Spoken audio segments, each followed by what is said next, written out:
Bonjour à tous, j'espère que vous vous portez bien. Je suis heureux de vous retrouver pour parler des énergies actuelles et notamment le fait que on sent l'appel d'exprimer davantage ce qui est à l'intérieur de nous, dans notre plus pur être authentique, d'exprimer ce qui n'a jamais pu être exprimé. Et du coup, je me sentais l'appel de vous parler de comment j'ai réalisé mon éveil spirituel parce que ça pourrait aider certains d'entre vous ou certaines d'entre vous. C'est quelque chose de parfois long. Alors peut-être qu'il y en a qui ont des déclics et qui réalisent cet éveil assez rapidement, mais pour ma part, ça a été un peu long. Et tout a commencé lorsque j'ai appris l'annonce de mon divorce par mon ex-épouse. Et c'est à ce moment-là que j'ai un peu vraiment touché le fond. J'avais connu beaucoup de changements auparavant, mais là, c'était quelque chose auquel je ne m'attendais pas. Et la vie, en fait, m'a apporté vraiment les circonstances appropriées pour aller chercher le plus profond de moi, celui qui était vraiment moi. Parce que lorsque j'ai touché le fond, je me suis dit, tu peux pas rester comme ça. Faut que tu retrouves un sens à la vie, sinon ça sert plus à rien d'être là. Et j'ai pratiqué plusieurs choses en même temps. En fait, j'ai beaucoup lu des, des choses qui m'appelaient, des livres qui sont venus à moi. Je me suis laissé guider en librairie, voir les titres qui parlaient de moi. Bien sûr, j'ai lu d'abord les 4 accords Toltec, j'en entendais beaucoup parler et je ne l'avais jamais lu. Donc j'ai lu beaucoup de livres et ensuite je suis allé faire des ateliers avec Francine Mounier-Barrault à Saintes, qui avait une approche vraiment très chaleureuse et une ouverture sur les émotions, une ouverture sur l'enfant intérieur, et j'ai découvert plein de notions pour faciliter mon introspection. Et je m'étais mis à faire de la méditation de manière intuitive. Petit à petit, j'ai commencé aussi à essayer de voir s'il y avait des techniques bien précises pour approfondir cette méditation. Et petit à petit, il se passait des choses en étant sans attente, euh, vraiment en identifiant le mental. Tout ça, je le raconte dans une vidéo sur comment méditer, mais en fait, petit à petit, plus je méditais de manière régulière, plus j'arrivais à identifier les pensées, le mental qui s'incrustaient, et je les mettais de côté. Et plus j'avais accès à des choses qui se manifestaient en moi, des sensations, des messages, des visualisations. Et ce facteur combiné là, de lire des livres, de consulter une personne qui m'accompagnait sur mon évolution, de méditer, ça a ouvert, surtout la méditation, ça a pu ouvrir mes chakras supérieurs. Et toutes les conditions étaient réunies en fait pour que j'ai un déclic. Et ce déclic, il a eu lieu au moment où j'ai lu le livre Le pouvoir du moment présent de Eckhart Tolle. Ça a été radical parce que c'est au même moment que Francine m'a parlé du témoin. Et pour moi, tout faisait sens en fait. C'est comme si l'illusion était visible en fait. Et on pouvait aller au-delà de cette illusion pour revenir à l'essentiel. En fait, ce témoin, il est très important. C'est celui qui observe le jeu entre l'ego et puis le soi. Le soi, j'ai envie de dire, c'est un peu nos caractéristiques profondes, c'est notre être authentique, celui qui a un élan, celui qui ressent, qui sait. Et l'ego, bah, il est un peu manipulateur. Enfin, c'est pas péjoratif parce que l'ego, il est là aussi pour nous servir, mais notamment quand il y a des dangers, et puis pour nous structurer également. mais il nous envoie des choses avec le mental qui sont de l'ordre du schéma pour nous protéger, mais en fait, en voulant nous protéger, c'est un peu comme si il répétait des choses qu'il maîtrisait. Mais les choses qu'il maîtrisait, c'est des choses qu'il a connues et qui n'étaient pas forcément euh, comment dire, bonnes pour nous. Enfin, ça peut être des choses qu'on ne souhaite plus vivre, mais malheureusement, il reproduit ces choses-là. Et donc le témoin qui est au-dessus, il arrive à analyser, en fait, en prenant du recul, en lâchant prise sur les situations, il arrive à analyser, en fait, quand le mental est présent, qui nous impose des choses, qui veut contrôler des choses, qui nous met dans un état d'ailleurs parfois de peur, parfois de contrôle, parfois de manipulation, parfois de développement de stratégie. Et en même temps, il permet de voir un peu qu'est-ce qui nous porte qu'est-ce qui vit en nous, qui a besoin de s'exprimer, qui a besoin de se manifester au travers des émotions. Parce que les émotions, elles sont porteuses d'un message. Donc ça a été, disons, la première grande étape d'avoir pu identifier la place de l'ego et d'arriver de plus en plus à lâcher prise là-dessus. Ça m'a permis d'avoir un premier éveil, de pouvoir davantage être à l'écoute, dans l'observation et à l'écoute de ce qui se passe autour de moi, à l'écoute de mes profondes envies, de ce qui se manifeste en général.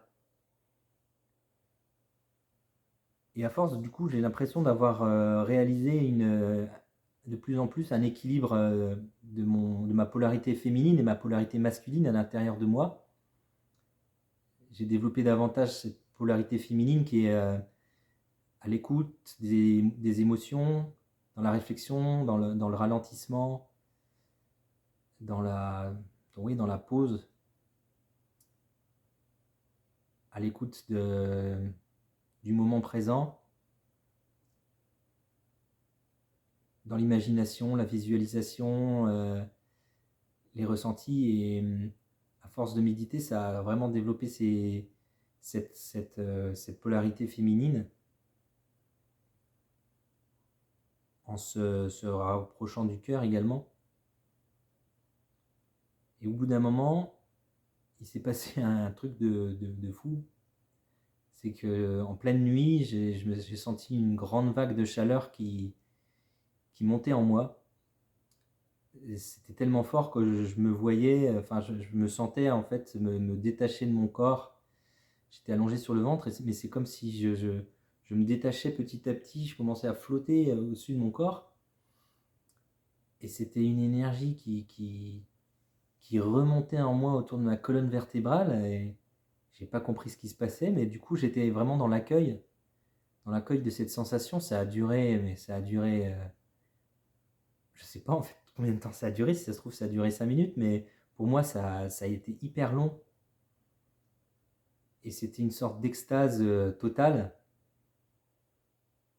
J'ai compris en fait plusieurs jours après que c'était probablement un éveil de Kundalini. Et ça s'est reproduit 2 nuits après. La même sensation. Sans vouloir chercher quoi que ce soit, j'étais vraiment en train de dormir en pleine nuit et ça a recommencé. Donc j'ai à nouveau profité de cette, euh, de cette montée de Kundalini. Ça s'est pas reproduit depuis. Enfin, disons que quand je médite, parfois, je ressens cette chaleur et j'arrive à la faire monter jusqu'au chakra couronne, mais cette intensité aussi importante, je pense pas l'avoir encore à nouveau revécu. Et puis voilà, j'ai continué à cheminer comme ça, à force de lire, de méditer, de rencontrer des gens qui vibraient de la même énergie, qui étaient éveillés à la même sensibilité, la même vision du monde.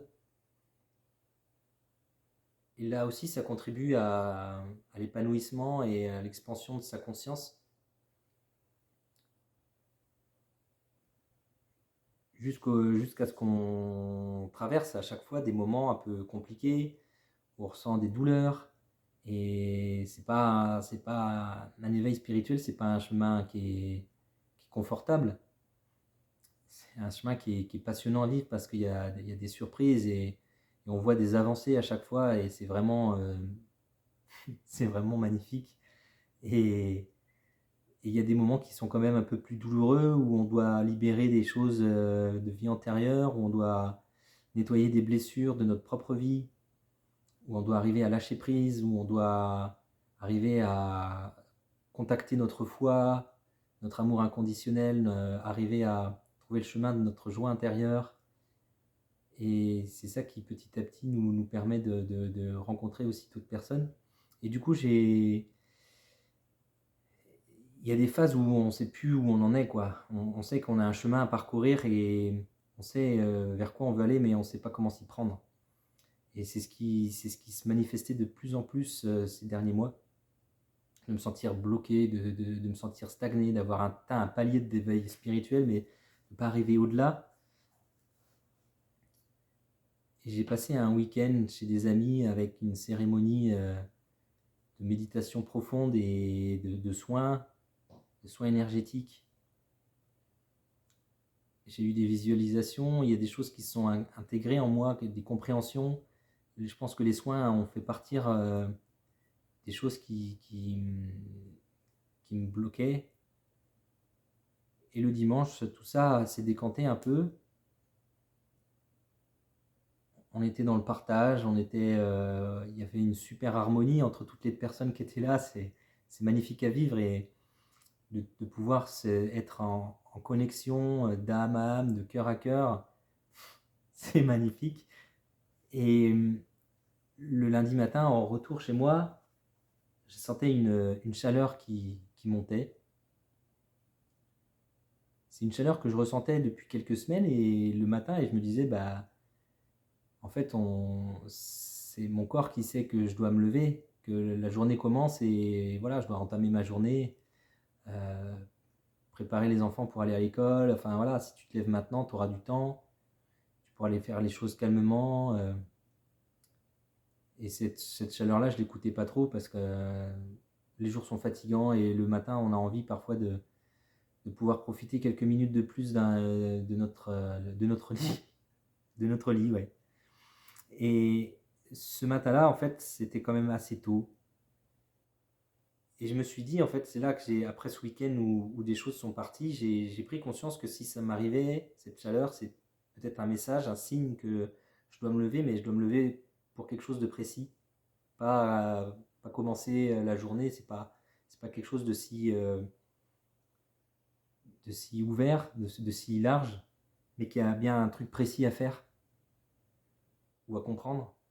Donc, ce moment-là, je me suis levé et là, j'ai entendu, enfin, j'ai senti au fond de moi des messages qui me disaient, mais oui, c'est bien, t'as compris. J'ai fait quoi? Ben oui, bravo, on te félicite d'avoir pu suivre cet élan. Alors là, j'ai halluciné, je me suis dit, en fait, ouais, il y a quelque chose à comprendre, quoi. Et ça m'a poussé à aller prendre une feuille, un stylo,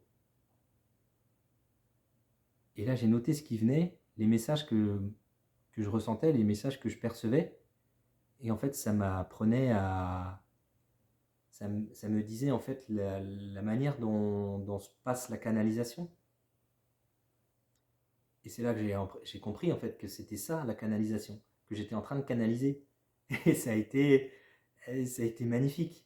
C'est ça que j'avais envie de vous dire, c'est que l'éveil spirituel, il y a parfois des moments qui sont compliqués à vivre, mais parce qu'on doit justement débloquer des choses qui n'ont plus lieu d'être, qui sont en nous et qui doivent partir. Et une fois que c'est fait, on arrive à toucher du doigt des choses qui nous paraissaient impossibles, ou en tout cas on arrive à intégrer et à percevoir des choses.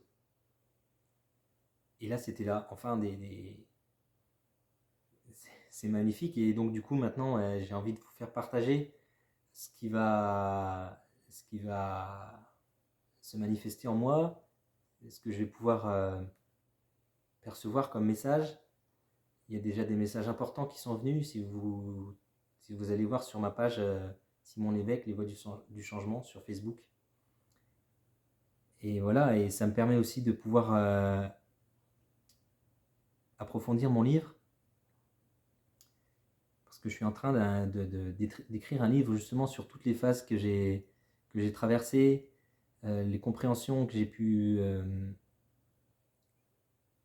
intégrer au travers de 7 grandes étapes de développement. Et j'avais envie d'écrire ce livre parce que c'est un livre que j'aurais voulu avoir quand j'étais pas très bien, que je cherchais ma voie. Et là, je pense que ce livre va pouvoir aider certains d'entre vous qui voudraient avoir des repères ou qui souhaitent être accompagnés dans leur développement, dans leur évolution personnelle. Donc voilà, je pense que ces canalisations, elles m'ont déjà aidé à alimenter mon livre là. Et donc si ça vous intéresse, je vous invite à vous abonner à ma page pour connaître un jour la sortie et la publication du livre. Et en tout cas, voir les prochaines vidéos que je vais faire en canalisation. En tout cas, je vais vous partager des messages que je reçois, que je perçois, et ce sera, j'espère, utile pour bon nombre d'entre vous. Je vous souhaite de pouvoir passer des bons jours à venir, de pouvoir avancer dans votre évolution avec joie. Voilà. N'hésitez pas à partager la vidéo si vous pensez que ça peut aider certaines personnes. En tout cas, si vous avez aimé, n'hésitez pas aussi à mettre des commentaires, poser des questions et mettre vos ressentis, parce qu'on a besoin justement de s'exprimer maintenant, de partager. Voilà, je vous embrasse fort, à bientôt.